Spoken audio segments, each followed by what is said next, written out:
Lecture 6। Page 33। एमिलोज। यह alpha glucose से निर्मित एक रेखीय संरचना होती है जो कि जल में घुलनशील है।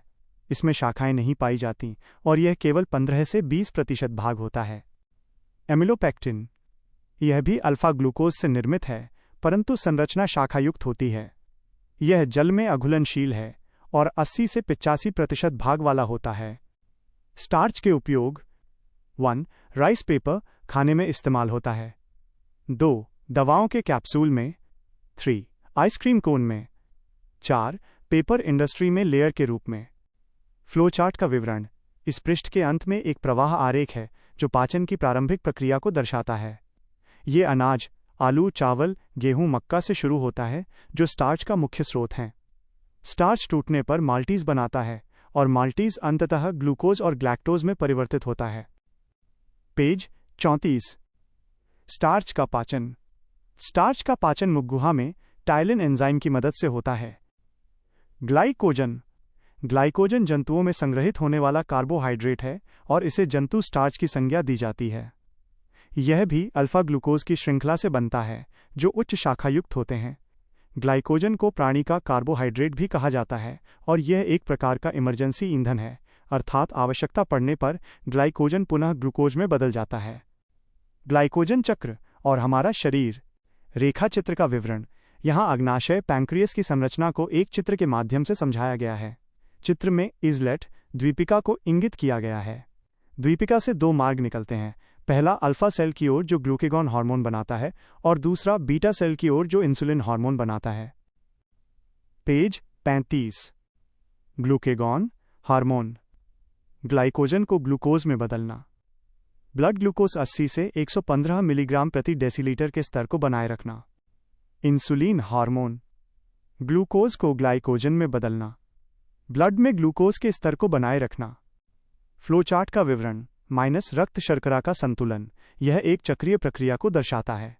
ग्लूकोज की मात्रा ज़्यादा होने पर इंसुलिन हार्मोन सक्रिय होता है और ग्लाइकोजेनेसिस की प्रक्रिया के माध्यम से ग्लूकोज को ग्लाइकोजन में बदल देता है। ग्लूकोज की मात्रा की कमी होने पर ग्लूकेगॉन हार्मोन सक्रिय होता है और ग्लाइकोजेनोलाइसिस प्रक्रिया के माध्यम से ग्लाइकोजन को पुनः ग्लूकोज में बदल देता है।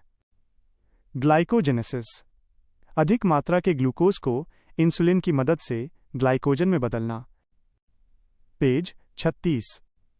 ग्लाइकोजेनोलाइसिस। आवश्यकता पड़ने पर ग्लूकेगॉन हार्मोन की मदद से ग्लाइकोजन को ग्लूकोज में बदलना। इमरजेंसी ईंधन। Chitin carbohydrate. यह एक संरचनात्मक कार्बोहाइड्रेट है जो कि एन एसिटिल ग्लूकोसमाइन मोनोमर से मिलकर बना होता है। यह कीट पतंगों की बाह्य संरचना के निर्माण में तथा कवकों की कोशिका भित्ति के निर्माण में मुख्य भूमिका निभाता है। कृत्रिम मधुरक आर्टिफिशियल स्वीटनर। कृत्रिम मधुरक रासायनिक तौर पर निर्मित चीनी के प्रतिस्थापक होते हैं। इन्हें उच्च अणुभार के साथ लैब में विकसित किया जाता है और उद्योग के स्तर पर उत्पादित किया जाता है। पेज 37। विशेषताएं। 1. चीनी की तुलना में 10,000 गुना तक मीठे होते हैं। 2. बाजार में सस्ते मिलते हैं। 3. मधुमेह रोगियों के लिए सामान्य रूप से उपयोगी हैं क्योंकि इनसे लगभग 0 कैलोरी प्राप्त होती है, अर्थात ग्लूकोज का स्तर बढ़ नहीं पाता। उदाहरण 1. सैक्रीन। ये सबसे पहला कृत्रिम मधुरक है। चीनी से 300 से 400 गुना ज़्यादा मीठा। मधुमेह रोगियों के लिए लाभदायक सामान्य रूप से। 2. सुक्रालोज या एस्प्लेंडा। दूसरा सबसे प्रचलित। चीनी से 500 से 600 गुना ज़्यादा मीठा। 3. एस्पार्टम या इक्वल या न्यूट्रास्वीट। चीनी से 200 से 250 गुना ज़्यादा मीठा। गर्म पेय पदार्थों के साथ हानिकारक। 4. नियोटेम। सबसे हानिकारक कृत्रिम मीठा रसायन।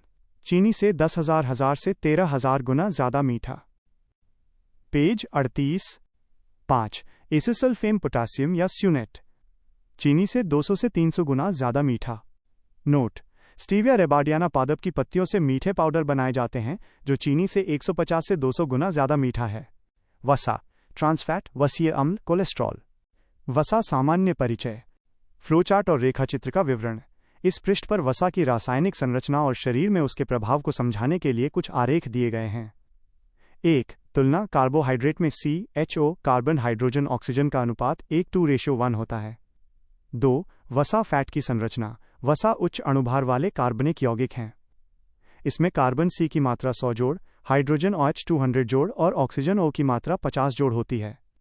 3. निर्माण। वसीय अम्ल जोड़ ग्लिसरॉल मिलकर ट्राइग्लिसराइड वसा बनाते हैं। 4. मानव शरीर आरेख। एक मानव आकृति के माध्यम से वसा के जमाव को दर्शाया गया है। पेट के हिस्से में जमी हुई वसा को ट्राइग्लिसराइड कहा गया है। जब वसा रक्त के साथ प्रवाह करती है तो उसे गतिमान वसा या कोलेस्ट्रॉल कहा जाता है। पेज 39। वसा उच्च अणुभार वाले कार्बन, हाइड्रोजन और ऑक्सीजन से निर्मित एक कार्बनिक यौगिक है जिसका मुख्य कार्य शरीर को ऊर्जा प्रदान करना है और संरचना को बनाए रखना है। 1 ग्राम वसा का ऑक्सीकरण करने पर 9.2 किलो कैलोरी ऊर्जा प्राप्त होती है। यह ऊर्जा का प्राथमिक स्रोत है। नोट: वसा जल में अघुलनशील होती है परंतु डिटर्जेंट, अल्कोहल, पेट्रोलियम और बेंजीन आदि में घुल जाती है। नोट: वायरस की बाह्य सतह वसा की होती है, इसलिए हमें हाथ धोने के लिए सैनिटाइजर अथवा साबुन पानी की घोल की आवश्यकता होती है। वसा के प्रकार। 1. सैचुरेटेड फैट संतृप्त वसा, प्राकृतिक। 2. अनसैचुरेटेड फैट असंतृप्त वसा, प्राकृतिक। 3. ट्रांस फैट वसा, संतृप्त वसा, मानव निर्मित।